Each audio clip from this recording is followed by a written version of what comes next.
Hey there, Magic in the Room listeners. Before we get started with today's episode, I wanted to let you know about an opportunity to get a Magic in the Room hat. Yes, you heard me correctly, a free Magic in the Room hat. Well, it's not really free. You have to do a survey first. Go to magicintheroom.com. We have a survey there. Should just take a few minutes. We are looking for information from you about what you like about the podcast, what you wish we would do differently, and would just love to hear any other ideas that you have. So again, magicintheroom.com. Give us some information and feedback. We will mail you a hat. It's going to be awesome. And let's get to today's episode.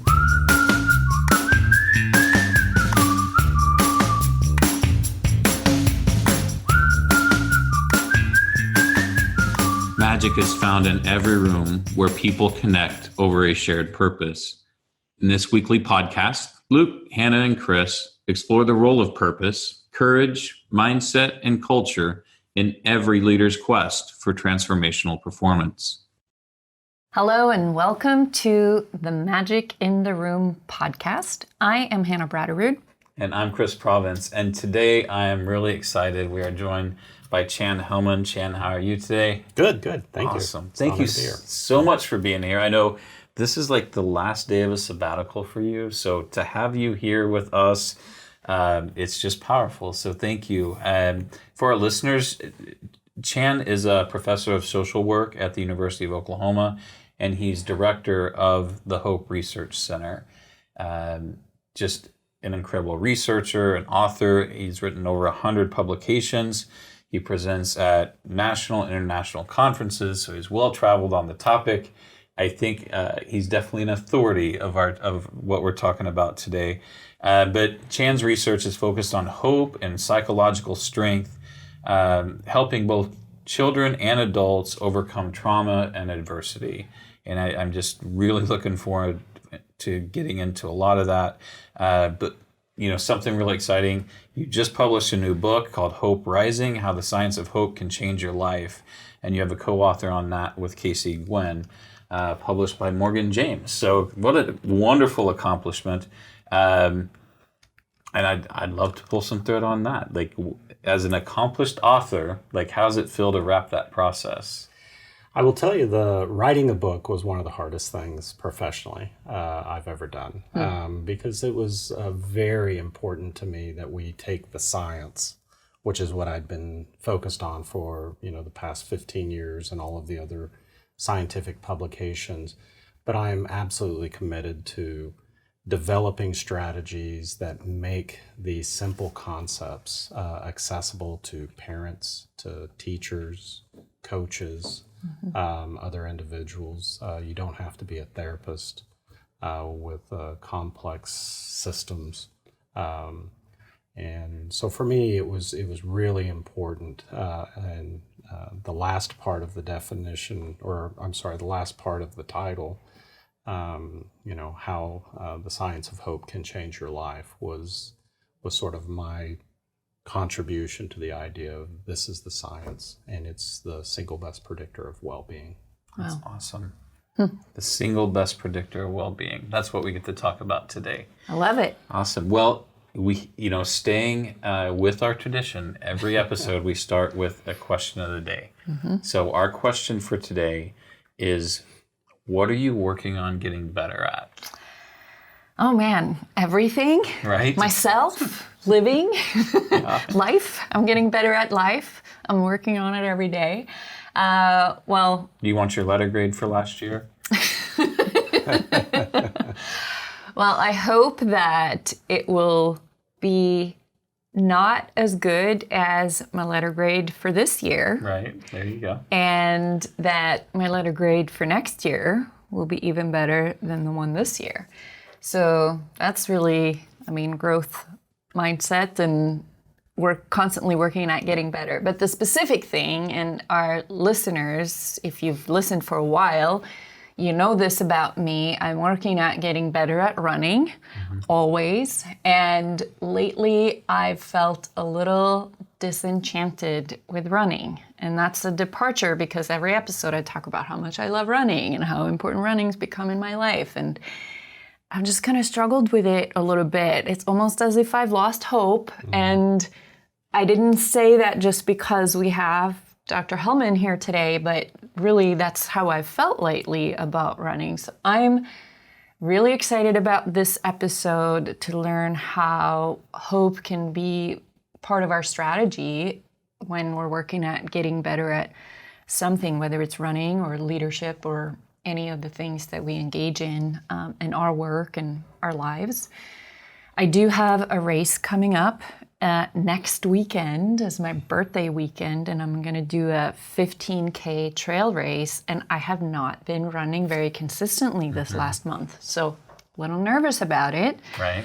I'm going to go on a long run tomorrow in the mountains of Montana and hopefully get some of my uphill legs back. But yeah, that's what I'm working on. Well, and I'll be looking forward to next week's report and All right. how much hope you carried through the last 5Ks. Okay. Well, I hope to learn some things today Right. that I can take with me during that race next I weekend. think we got the right guest. All right. The thing that I'm working on getting better at, I think it's some type of accountability. It's a little different flavor, but it's this idea of when I think about something to action a piece of it. So, that's something I should do. If that's all the attention I give it, then the chances of me actually doing it are pretty slim. Right. But if I will think about it and tackle, 10% of the task, then the chances of me completing that task go up exponentially. So it's just like having those, pay attention to the voice in my head. Because when I see the thing and I think about doing the thing and then I don't do it, what causes suffering later is that thing that I didn't do. Right. Inevitably. Yeah. I'm like, I thought about that, but, I thought it wouldn't be an issue because of this. Well, those are the things that always become issues. The things that remained a thought. The things that remained a thought. Yeah. That's good. So, and it's different than like explicit accountability. Right. It's, those things that hang between urgent and important, but can still cause suffering. It's just go ahead and getting that on the radar, clipping about 10% of it off immediately, so that then it's now an active project in my life. Right. So that's something that I'm trying to get better at. Dr. Hellman, what about you? Well, so this is actually just great timing in terms of this question. Last year, in the throes, last May, in the throes of this crazy time, I began training for and competing in mini triathlons. And over the last few months, I've sat around and not participated in running, biking, obviously swimming because of the weather. But so I'm slowly starting to get back into the running, which I actually cannot stand to run. It just is such a painful experience. But I'm really trying to do better at putting hope into action for me, and with that, my own personal self-care, so to speak, is participating in these mini triathlons. Gotcha.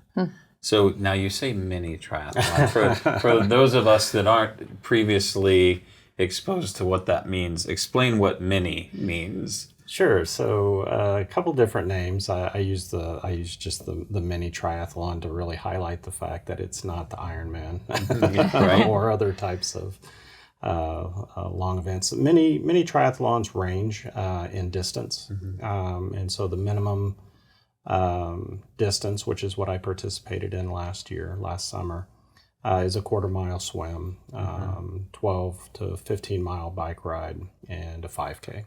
Gotcha. In that order. And this year, I'd like to extend those distances. Again, I'm a very reluctant runner, so I'm maybe a little more motivated to swim a little further and bike a little further, and maybe run a little less. I hear you, right? Yeah. Now, That's amazing, and I want to I want to ask some questions about your last experience as a triathlete as we work through this. But I wanted to frame in this concept of hope first, and just at a broad level, like what is it? Like help us understand what is it made of? This concept of hope. Yeah. Great question. It's something. It's in our everyday language. I mean, we've used it several times already. I hope to do this, or in our everyday conversation. I hope you're well. Hope you have a great day. Hope you have a great birthday. By the way, thank you. Coming up. I hope there are no tornadoes. And yet, the language and science of hope goes beyond that. And so hope is the real simple definition is that hope is the belief that the future will be better than today and that we have the power to make it so, that we have a role to play in pursuing that future. So hope is about three really simple ideas: goals, pathways, and willpower. What I will highlight is that for us, hope is a way of thinking. It's a mindset. It's not an emotion. It's not a feeling. And the reason that that's so important to recognize that it's a way of thinking is because it can be taught. We know we can teach it.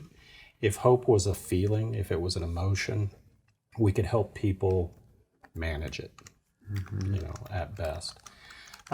So the idea of hope is grounded in the nature of the goals that we set. That becomes the cornerstone. And so as a mindset, the ability for hope is being able to identify pathways or the strategies that we're going to use to pursue those goals. Being able to imagine and consider potential barriers along those pathways, engaging in problem solving to overcome those pathways. That's all referred to as the pathways thinking component. And then the final piece, which is to be agentic or agency, is our ability to be able to dedicate mental energy, mental resources to engage in those pathway pursuits. Our ability to think about control in order to pursue and accomplish goals, motivation, our ability to selectively attend to those pathway pursuits. So goals, pathways, and agency are the core components. Okay. Boy, what a great start. So can you speak to a little bit of how does it work? Like, how does hope work? What does it inform? Yeah. So hope is something that is part of each and every one of us, really from infancy throughout our lifespan. The work that I've been very interested in is what are the outcomes of hope? Why is hope important? Why does it matter? But then in particular, how does the experience of adversity, how does the experience of traumatic events rob us of the ability to believe the future can be different? And more importantly, that we have the power to make it so. And then finally, the piece that I've been most interested in the last few years is what are some simple strategies that we can engage in to nurture and restore hope during times of adversity in that experience. So that's really the focus of the work for the last 15 years. So, yeah, and I mean, obviously there's all types of disruption. I mean, we having gone through COVID in the last year, of course, economic conditions change. People lose jobs, people lose family members. Like, there's the whole grief cycle. So what is the power of hope? Sure. If you say, well, I hear you say, well, hope is a process, not an outcome. Yeah. Like, what is the power of it? So really the first part of being able to answer that question is really letting people know that the power of hope is that it's grounded in science. That there is this robust body of evidence that really guides us in thinking about hope, thinking about its application, but more importantly, as you indicated, hope is a process for me in all of the work that we do. Hope is not the outcome. I'm not necessarily engaging in these strategies to nurture hope and then I'm finished. Right. For me, hope is the process, because the robust body of evidence around hope informs us that hope is one of the single best predictors of well-being for children, for adults, for families. And what we're finding increasingly is that hope is a significant predictor of organizational well-being. And so, being grounded in the science of that, we know that individuals who have increasing levels of hope have better physical outcomes. They have higher pain tolerance, for instance. Much better psychological health or mental health. They're able to manage and navigate daily stress better. And then social outcomes, better positive relationships is one of the main outcomes of hope. So really in those three broad domains. So effectively, increased mental health, increased physical health, reduced suffering, more resilience. Yeah. One of the things that I want to highlight, and it just popped into my mind as we were sort of discussing this, there's a recent publication that came out. There's about 4 of us across the United States that study hope. Okay. I studied in the context of trauma and adversity. That's really our niche. But one of the studies that just came out was really looking at how hope is a buffer to COVID-related stress. Which I found really encouraging for many different reasons. Number one, the big takeaway from the study, which wasn't a surprise to those familiar with hope, is that elevated levels of hope, individuals are managing daily stress, daily COVID-related stress better. But what I really loved about the takeaway from this article, and I think it's really important for all of us to hear in the audience as well, is that even though, for instance, I tend to score fairly high on hope, I tend to be a fairly hopeful individual, there is a real sense of being wounded and weary during this last year in particular. And, it really highlights for me the affirmation that I'm not always hopeful. I'm not always... it's just not this linear process. Some days are better than others for all of us. Yeah. But it's this process of hope that allows us to overcome. Yeah, so I would love to pull some threads on that, because in my opening question of what I'm working at getting better at, right? It's easy to run when I feel great about running. And yeah, that sense of being a little weary, a little tired, a little maybe not as excited about the thing. I'm talking about running specifically here, but we can apply it to anything, right? During the pandemic and during lockdown, I think we all felt that way about life itself, right? We don't know, like our existence has been so disrupted. We don't know. I don't know that the future is going to be better, right? I can have that hope, and that is my core belief, but I'm not always feeling it, right? And right now, I'm not feeling the hopefulness and excitement about running that I was just even a few months ago, right? So something you said earlier about hope can be taught, and we can learn to get better at hope.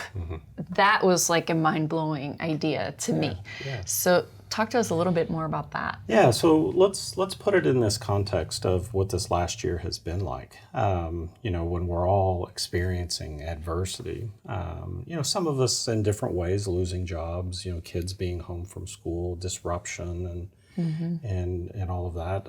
In my work, we see significant increases in domestic violence, child maltreatment, etc.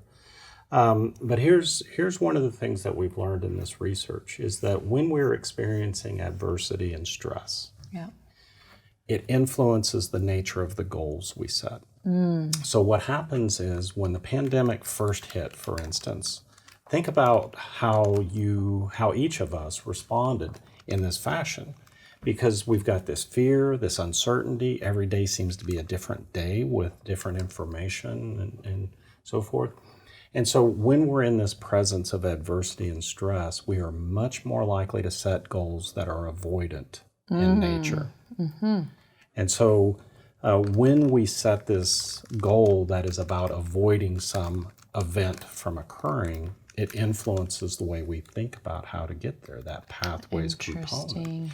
And when we're being driven by fear, for instance, which is potentially an emotional reaction, then that fear leads to despair, which leads to desperation. So we started to see things like hand sanitizer hoarding and all of these kinds of things. So we began to really push the idea of remembering hope during times of fear and uncertainty, because our first reaction is an emotional one. Now, what we've learned is that when we're able to increase and elevate that hope, we transition to an achievement mindset. Now, I think this is really critical for organizations, quite frankly, is do our organizational processes influence employees to set avoidant goals within the organization or achievement goals? Oh, that's a powerful question. It really is. And it's a mindset. It's a mindset. So for instance, as a real simple example, if I'm a basketball player and I step out on the court and my mindset is I want to get the ball so I can shoot the winning shot for my team. Now imagine that same basketball player that steps out on the court and their mindset is, I hope I don't get the ball stolen from me so I lose the game for my team. So those two different mindsets. It's an avoidant outcome. Versus... in the same situation, two different mindsets. Now imagine how those players react. So the one who wants to get the ball to shoot the winning shot, what are they doing that is different than the person who doesn't want to lose the game for their team? That's what I mean. And so if we have that in the context of organization, so I've become really interested in what does a hope-centered organization look like? What is the hope-informed leadership? Sure. That's, I really, so kind of play with this, we always, in commercial applications, you always hear, well, hope is not a strategy. Now today I can say, you're right, it's not a strategy, it's a mindset. So, but you speak to this idea of pathways, making, really validating the belief that something is attainable. It's these structured pathways that say, here's how I connect where I am or current state to this vision of the future, this ideal state. As long as I can make a pathway, then there should be hope. What do we call it when there's this belief, but there's no path? Sure. I think there's some different classifications of hope, right? So, I like how you're saying that and sort of setting that up. So, I don't know that we're getting it necessarily today. This time of year for us in this part of Oklahoma, I mean, this is our tornado season. So, it wouldn't be uncommon for me to say, again, I hope there are no tornadoes today. Right. Now, if we know that hope is about goals, pathways, and willpower, the question is do I have pathways to stop tornadoes from occurring? And the answer is, of course I don't. Right. And so what we know is that the definition of a wish is when we have a desire for an outcome, but no pathways by which to achieve it. So this is the important distinction between hoping and wishing. Now, wishing is very passive towards the goal. Hope is about taking action to pursue that goal.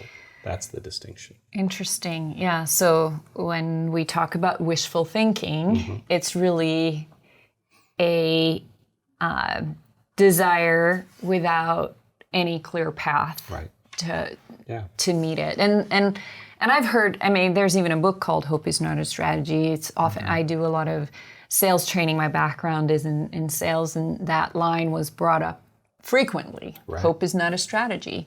Well, in this context, it actually is, because if we think of hope as the process through which we engage in goal pursuit and a tool to meet goals, then I would say hope is certainly at least a part of a strategy.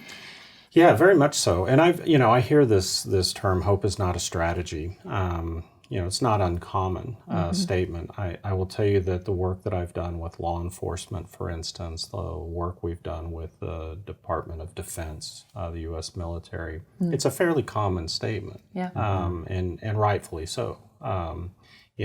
It's just that they're defining hope as a wish. Yes, Right. right. And when I hear this statement, one of the first things that I'll ask somebody is say, well, let me tell you what hope means. And then let's come back to that question, because, in the context of organizations, in the context of, let's say, the U.S. military, if hope is about setting goals, finding those strategies, and working towards motivation, it's pretty close to strategic planning. Right.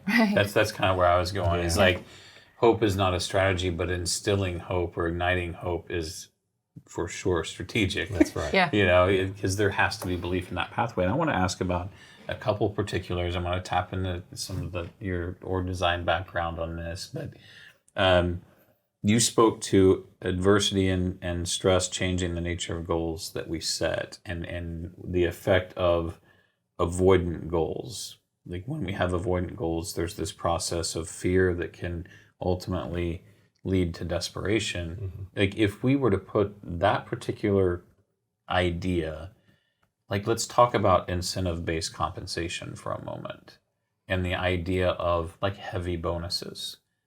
Is that an achievement strategy to hit revenue targets, or is it an avoidance goal because I'm trying to not lose the bonus that I'm eligible for? Yeah. Because I mean, a lot of the executive behaviors you see both ways, right? You see the ones that say, I'm going to get all the positive outcomes, and if we get there, we get there. Right. And then there's the other strategies of, we're going to get there hell or high water because I can't afford to not trigger that bonus. Right. So can you speak to that whole idea of avoidant goals versus achievement goals in relation to incentive-based comp? Yeah, so that's, I've never had this question before, so it's really, so thank you for that. This is the part that I like about conversations. I actually learn more about hope in this strategy. And if we think about it from an achievement or an aspirational type of perspective, as a motivational, as a driver for individuals engaging in that, as long as there is a clear vision, right, of what that goal is, but more importantly, that there are pathways that exist, maybe with some adversity. Because what we find out is that high hope individuals actually like a little bit of adversity. In fact, what they will do if they're given an easy goal is they'll make it harder. Like I'll do it faster, or as a basketball player, I'll do it left-handed, kind of thing. And so, I think that as long as leadership frames it as an aspiration, as opposed to, if you don't achieve these things, this will happen. And, so that it's more punitive, as a mindset of whether or not you achieve this goal. So what's the messaging, right? Is the messaging, this is our aspiration. Maybe it's a stretch goal, which is fine. But it's possible. It's possible. And if you need help, I'll help you. Yes. I'm here to support, and I'll be checking in, and the importance of check-ins and just those, what do you need that you don't have, and those leadership behaviors are And what I would ask the folks listening is, like, let's take that inventory Right. of our organizations and consider, like, if you're an organization that has, a considerable incentive compensation component, like, what is that communication from leadership or from comp? Like, how does it feel? One of the things that is really interesting in the literature is that leaders who have scored higher on hope tend to be perceived by their employees as transformational. Whereas those same leaders who score lower on hope are viewed as transactional by their employees. And it kind of makes sense, right? Because hope is about goals, pathways, willpower. Well, that transformational leadership, that visionary component, that influence, that identity, that we're connected, Right. It all aligns really well with the science of hope.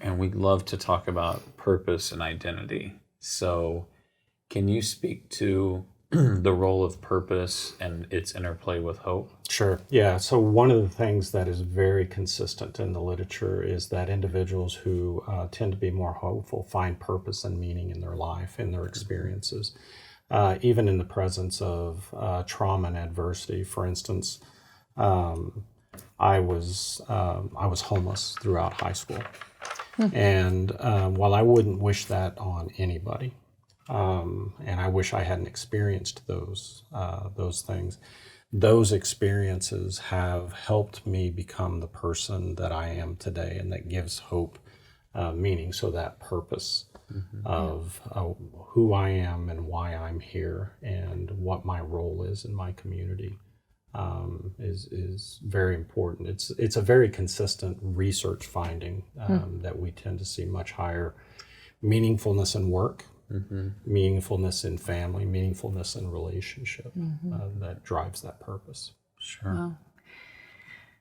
So we also talk about, in the context of purpose, and we talk about intentional leadership and how can leaders be intentional about integrating hope or instilling hope into both the individuals that they're charged to lead and in the organizations that they are leaders in. Right. So I would say the last 4 years, I have been really focused on building training programs for organizations. And it's a 3-phase training program that starts with just an overview, kind of a keynote style.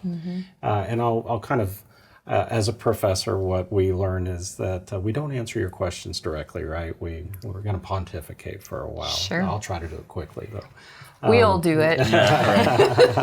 We may not be professors, but we sure like to act like.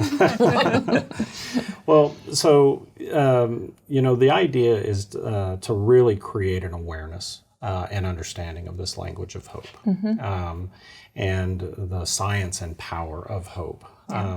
So we've actually developed an executive leadership training program around hope, a leadership training, and then really an employee level of training around hope. Because if we're going to begin to influence the culture within an organization, we have to realize that everybody has a role to play. This isn't just about training the staff to be able to incorporate hope, let's say in sales.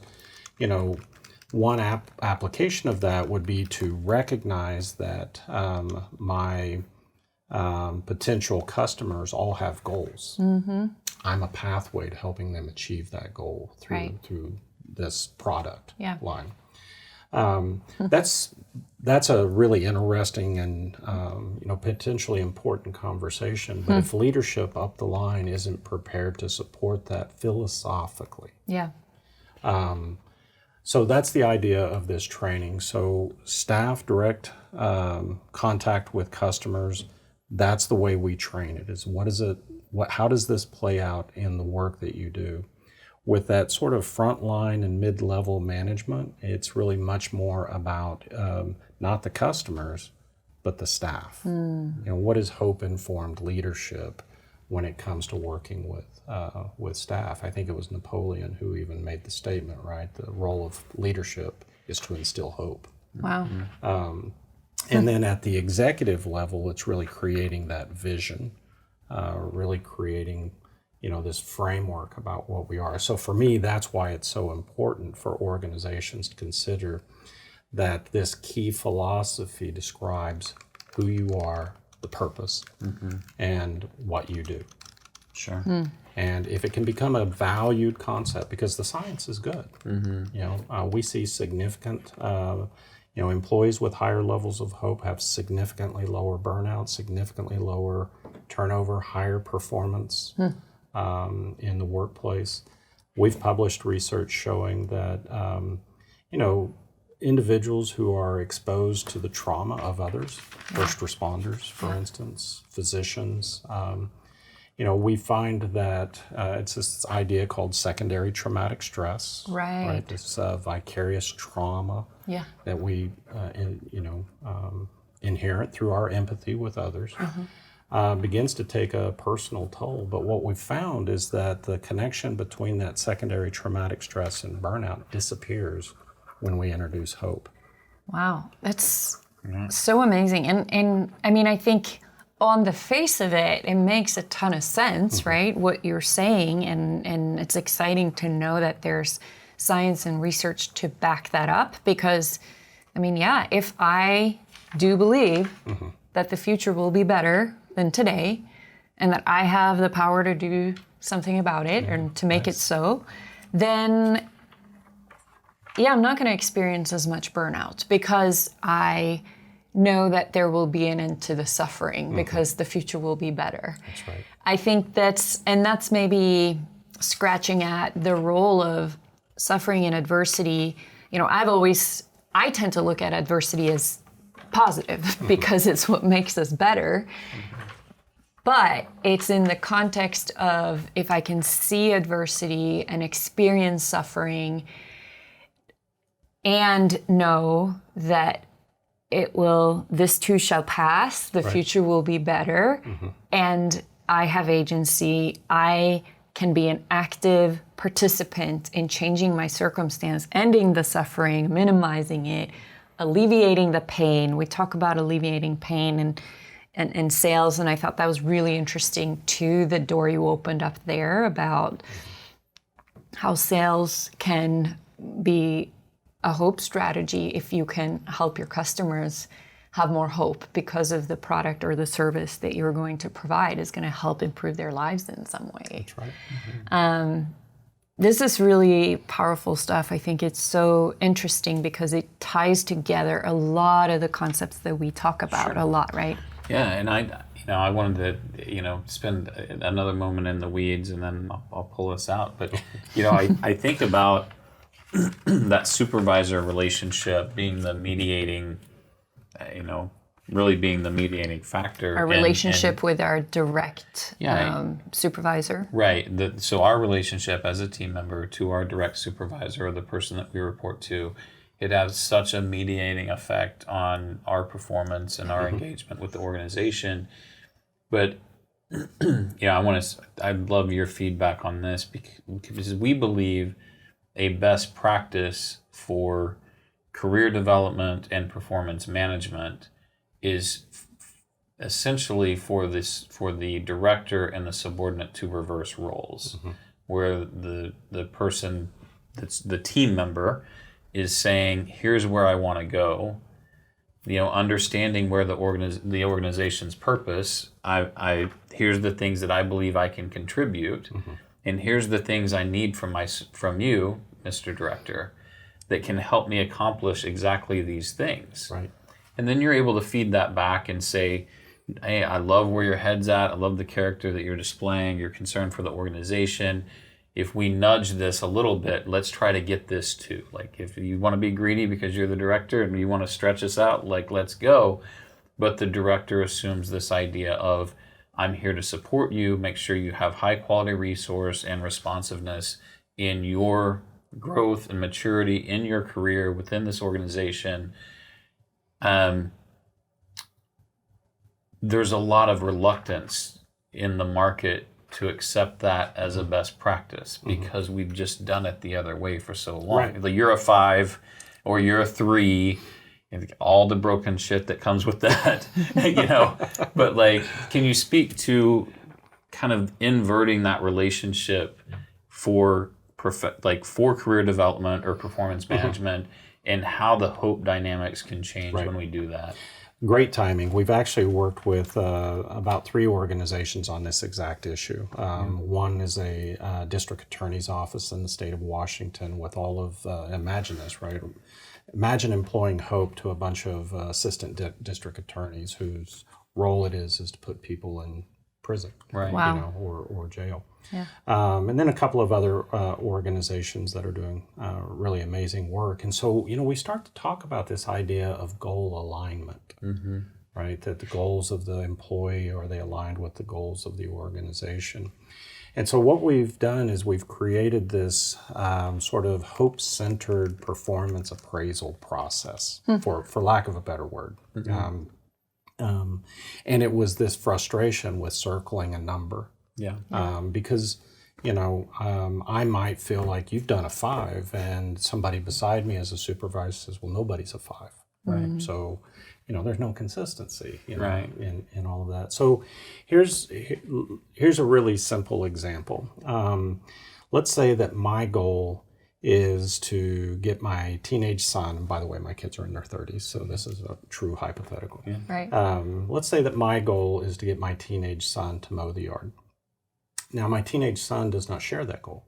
Hey. Right? Kind of like showing up to work on time. But I've learned that giving my son $20 to mow the yard is a pathway to getting my goal achieved. Now, my son, his goal is to get $20, and mowing the yard is a pathway for him to achieve his goal. Oh. So what we start to look at doing with supervisors and leadership is to really let's deconstruct this in the language of hope. So we've created this process where, let's say on a form, here's the organization's mission or purpose. Right. Here are the department's goals or Objectives, right. Whatever. And so what we do, and we've got a whole worksheet process for this, is we ask the employee to identify 2 or more personal and professional goals that are aligned with the purpose and the goals. And then we leave 1 space for personal aspiration. Yeah. And so the idea then is now the employee can see how my professional goals are aligned with the organization. And then we have this whole process of going through describing that. But by being able to allow the employee 1 aspirational goal, and it may be personal, it may be professional, maybe my goal is I want to gain experience and education and connectedness because while I really love and excel, let's say, at this for-profit industry, my heart is really in this nonprofit world, right? And I would really like it someday to be an executive director. Well, how many wonderful opportunities in the workplace for professional development could take place? And if we just have that conversation about goals and pathways, because ultimately, once we achieve a goal, it's nothing but a pathway to the next goal that we have. Right. And so I think hope has a lot of power in this conversation. And I think with that, in order for that process or any other, I guess, progressive or high performance people practice to really fire, we have to be willing to be intentional. Yeah. Because it's easy to circle the number and do it the ineffective way. Yeah. And it's about being effective, and sometimes that requires courage and intentionality. Yes. So those are concepts that we're trying to kind of turn on its ear a little bit, and but it's not easy for these groundbreaking organizations. It does feel different than where they've been. It requires additional effort on the part of the supervisor, but how much more valuable and how much more meaning is it when we're here to do what you're doing today together, but I'm trying to support you in your vision of success. We're not like, in no way are we transacting. Like, this job today that you have that we're going to perform wildly successful in is a pathway to your goal, not where I want to keep you, not where when I'm trying to extract value from your labor. I'm trying to develop you and move you on your journey. Boy, I just love the way that you framed all of that. Intention and helping you on your journey. Hope's the single best predictor of well-being. Yeah. And so, helping that employee, that staff on their journey is really focused on that. I will tell you that because so much of my work is in human service nonprofit organizations, I begin to think about program services as pathways. I think our organizations are, in fact, pathways of hope. The hard work is the agency piece. The hard work is getting people motivated and the ability to sustain that motivation to engage in those programs. So in our training program, once we teach the language of hope, once you experience it for yourself in our curriculum, then we take a step back and we say, if hope is the single best predictor, and we can sit around and talk about all the things you're already doing that align with this, how do we do it with intention? Right. That's the key. Yeah, and then I'd like to extend that further as we think about employees. And so you talked about kind of the three levels of training in hope for executives, for leadership, or middle management, and for employees. You talked about, in nonprofit, our services are pathway to hope, or however you phrased that.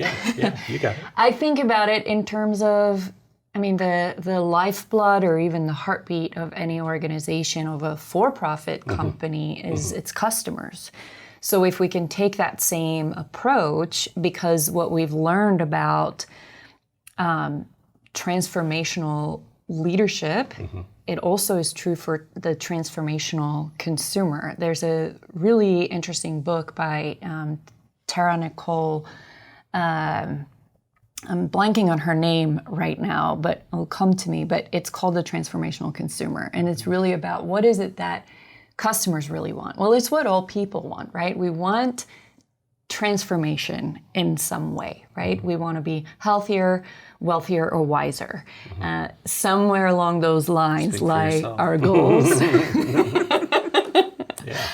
And if we can, if our organization can become a vehicle of hope, that as a customer, I can become healthier, I can become wealthier, or I can become wiser because of engaging with you in this, that becomes a transformational customer experience versus a transactional one. Right. Where I'm like, well, I got to buy toilet paper, so I'm going to transact, right? Or I'm going to become a raging fan of this brand because you're helping me get better at life at one of those three areas, or all three. Yeah, hope for me is the theory of change. That's what it is. Wow. And at the heart of change is our ability to understand the way things are right now in our lives. Yeah. And that we can begin to imagine the way things could be. That, to me, is the heart of hope. And if we can imagine the way things could be, and we believe we have the power to make it so, that's where hope is born. Sure. When we talk about intentional leadership, there's a lot of conversation, where we focus is, building structures, cultivating mindset, and embracing accountability. The idea that we can move from where we are to where we want to be without hope is it's not possible. If we're going to change condition, if we're going to change our state, we have to have this thing.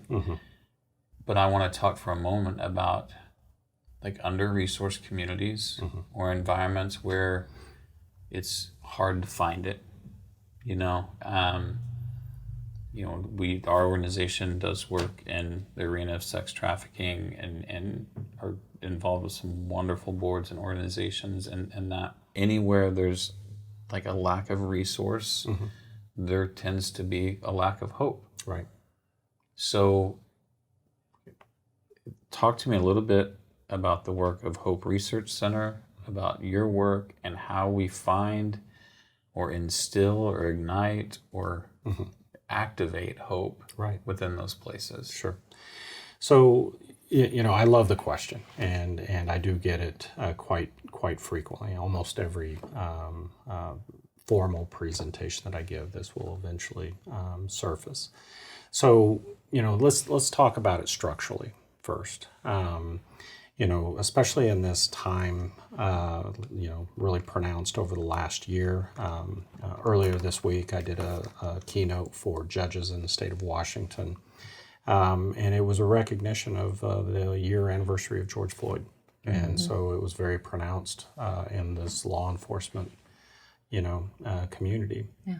And, so if I talk about hope as goals, pathways, willpower, then I have to recognize that as a full professor at the University of Oklahoma, I have access to resources and pathways that other people don't have access to. Right. So first and foremost, it limits those options, those pathways that are available. It also highlights this thing that I think it's important for us. Let's think about sex trafficking or domestic violence or child maltreatment or homelessness or other types of social, difficulties.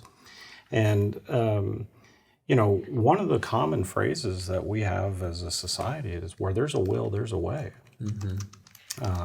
If you just want it bad enough, you can get it. That's not always true. Right. And so we have to be really careful about, and that's very much a hope statement. Agency is our willpower. If you just have motivation enough, you'll find that pathway. So we have to recognize the limitations. In sex trafficking, some of the work we've done, in domestic violence in particular, which has some related kinds of issues, it's a systemic isolation, where the perpetrator is the pathway. And so, as dysfunctional as that is, that's the scenario. And so one of the things that we really focus on is recognizing how does trauma and adversity influence the way we set goals and the way we think about pathways. And one of the things that we've learned is, I'll give you a really simple example. And it's something I think we can all imagine in our heads. Let's say that we've got a middle school age student who's laying their head down on the desk during class. They're just not engaged, not participating. Now, if hope is about goals, pathways, and willpower, and I go up to this apathetic youth and I say, "What are your goals?" How's that youth going to respond to me, right? And keep it clean. I know you. But they're going to say, "I don't have any goals." Right. I've got to. Okay. What we know about adversity is we're much better in the short term than we are in the long term. And when I say, what are your goals, that is so broad. It has so little meaning. So somebody coming out of trafficking or starting those first steps, what are your goals, has little to no meaning. So what we have to really lean into is, what are your goals this week? What are we, start in those small steps. And then the pathways component, we actually refer to that as the stepping process. So in order to achieve this goal this week, what are the 5 things that I have to accomplish? And what is that order? In order to get to this goal, what has to happen? In order for that to happen, so I'm working backwards on identifying those sub-goals or benchmarks. And there are 2 key takeaways that I just have to make sure that we talk about. And the research has identified this, it is a driver in our training. 2 things. First and foremost, hope begets hope. Yeah. Hope begets hope. And what that means is, as I take that first step and I have a successful first step today towards that goal, it demonstrates for me that the future is possible. That's so critical, especially in these programs of people coming out of trafficking and these adversities. They have to know that it's possible. So hope begets hope. And then the other thing, and it's the most important takeaway, hope is a social gift. Hope is something that occurs in relationships. It occurs in our ability to be connected to others. And so survivors have to have somebody authentically ready, willing, and able to walk that journey with them. That's powerful. Very powerful. And it is, I think that applies service-based, nonprofit, for-profit. It does. Like anyone looking to accomplish anything. And needs to anywhere have there's someone walking humans. that path with them. Yeah. That's right. When we talk about, a couple of things, if I bring some context here organizationally, a lot of times when we do workshop, I'll do a visual where I'm standing on the other side of the finish line, encouraging my team to join me versus going behind them and nudging them forward, right? And supporting them in that experience. In that non-profit space, you have this continuum, this episode of care and journey from awareness to reentry, if we're talking about domestic violence or trafficking. But it's the system, those systems being set up to take them through every gate, and just, I can't wait to talk to you way more off this podcast about how those systems, right? You get a lot of systemic gaps in that continuum of care. So, I definitely look forward to visiting more about that. But so that idea of hope being a social gift, if I was to feed this back and say, am I taking away that the best way to ignite hope in communities or under-resourced environments is to go in there and travel the journey with them? It is. One of the things that we've really looked at, again, over the last couple of years that really emerged from these conversations is if we know that the science of hope is so strong, one of the single best predictors of well-being across the lifespan, physical, psychologically, socially, what would the power of collective hope look like? Right? And so I start to think about that within an organization. But more importantly, within a community. So think about all the social movements over the last year. Right? Those are the systemic kinds of issues that motivated a group of individuals or groups of individuals to begin to come together for a collective vision of the way things could be, that they couldn't achieve individually, but collectively look at what's happening, right? Which then generates that collective willpower. And I'm really interested in that. Me too. Really interested in I've got a lot of diagrams hanging on this one, so I look forward to talking more through about these the idea of what is organizational identity, organizational well-being, collective conscience, collective will, ultimately building that collective character and how that organization shows up to market. But is that the all-encompassing thing? I don't know. It's what we got to talk through and figure out. That's right. But it's just been great to explore this. This is not a topic that, there's 4 people that do what you do, and counting you. So it's not a topic we get to sit down and really excavate on a whole lot. So thank you for just the exposure and the learning and going through this with us. But I'd love to share, if people want to connect with you, learn more about what you do, the Hope Research Center, how do they get a hold of you? Sure. So there are 2 ways to get a hold of me and the way that the work that I do. For the training component, it's chanhellman.com. It's probably one of the most creative website names I could ever think of, chanhellman.com. For the research component through the University of Oklahoma, it is tulsa.ou.edu/hope. Pretty easy to find on Google for both of those. Excellent. Awesome. Well, I look forward to staying engaged and just,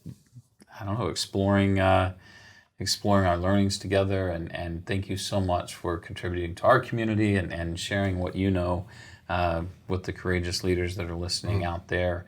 Hannah, you want to take any takeaways from today, or you want to sign us out?